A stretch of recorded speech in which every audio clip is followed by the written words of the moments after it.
Let's connect with Devina Mehra as well, who's joining in on the show, Chairperson and Chief Investment Strategist at First Global. Devina, morning. Great to have you on board as always. Let's start off by just getting a view as to how you believe India is currently positioned, given the fact that we have really been moving from strength to strength, and mind you, without support from the foreign institutional investors. What's the road ahead looking like with big events like the elections lined up? Good morning. I'm not, as I've said often on your show, I am not one to track FII flows, and therefore, I never had any belief that FII flows are what determine the markets, even when the mutual funds were not that big in India or almost did not exist. So, that apart, my view has actually not changed, I think, from the last time I was on your channel, which was to say that we don't see any risk of a big crash. I don't see that.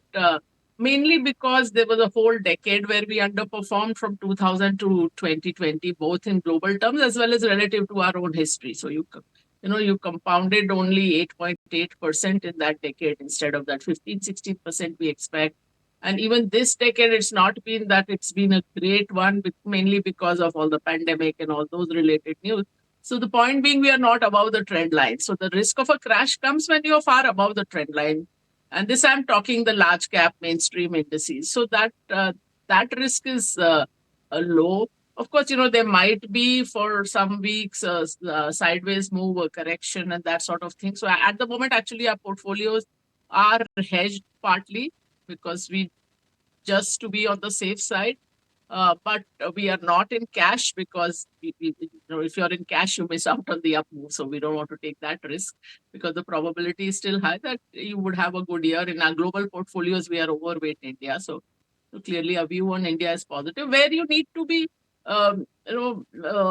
more careful is things like small caps, micro caps, IPOs, and basically the high end, high risk end of the market, and also within the mainstream industries also choose carefully. For example, banking is a sector we don't currently like, and so on. So you have to choose the companies and sectors, but otherwise I don't see on a longer term basis any great risk. Elections, obviously, I mean, the probabilities are only one way, but I would also like to say that that often we play it up in our minds much more, like 2004 exactly. 20 years ago, there was a big upset. Everybody expected NDA to come back, and instead, the UPA, as it became later, came in, and the market crashed on the day. But then, within a few weeks, it was forgotten, and that year was one of the better years in the history of the Sensex. So that's how it goes. So, I mean, I don't think, that's ultimately the big determinant. Absolutely. Devina, hi, morning. You just alluded to banks. Curious to know what's leading to this underperformance. Well, I mean, banks, if you look at last 4 years, we're just about finishing 4 years of our PMS. So we started in February 2020. Uh, and if you look at 2020, 21, 22, 23, actually banks have underperformed in 3 of those 4 years. Only in 2022 they outperformed. And that coincidentally or otherwise was the only 1 year where we were market weight to overweight banks. So if you look at 2020, that was the only major sector in the negative. In 2021, the market went up 22%, Bank Nifty went up only 11. 2022 was the only year, as I said, where it's outperformed. 2023, we are again back to going up only half as much as the market. So that the outperformance by banks is actually the news when it happens, because it happens far more rarely. And I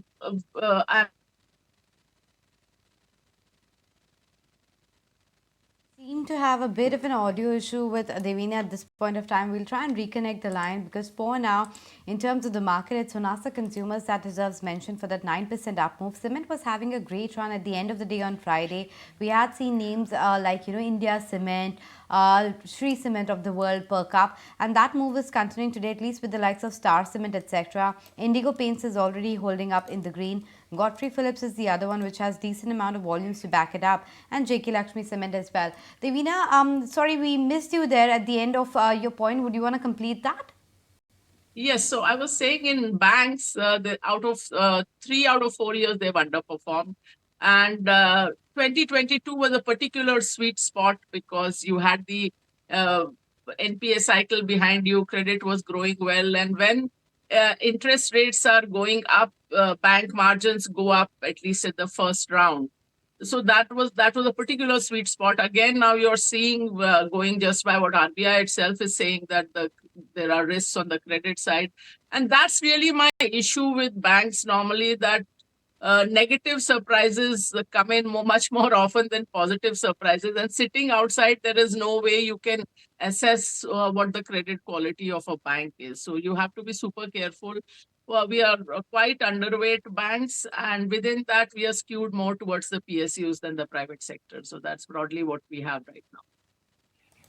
Yeah, Devina, just one last question. You said the trend line is one thing that you're watching closely. What is above trend line and has completely left the trend line, out of the park right now is all the PSUs, whether it's power financiers, whether it's bank, railways, defense. They don't care what the trend line was. What do you do with those stocks? So be careful, but on the other hand, also remember that the PSU index crossed its 2008 high only in 2023. So all the people who were talking about PSUs for years on end, it took 15 long years to come back. So the cycle always changes in a market, that something that goes up comes down. I mean, we say it's a giant wheel, so you have to see what moves next. So just because it has moved a lot in the last few months doesn't necessarily mean that it is dangerous, but you have to look at each individual stock and what the moving parts are and what the expectations are. So now you cannot just buy as a pack. Appreciate your time, Devina. Thanks so much for highlighting your views on the market.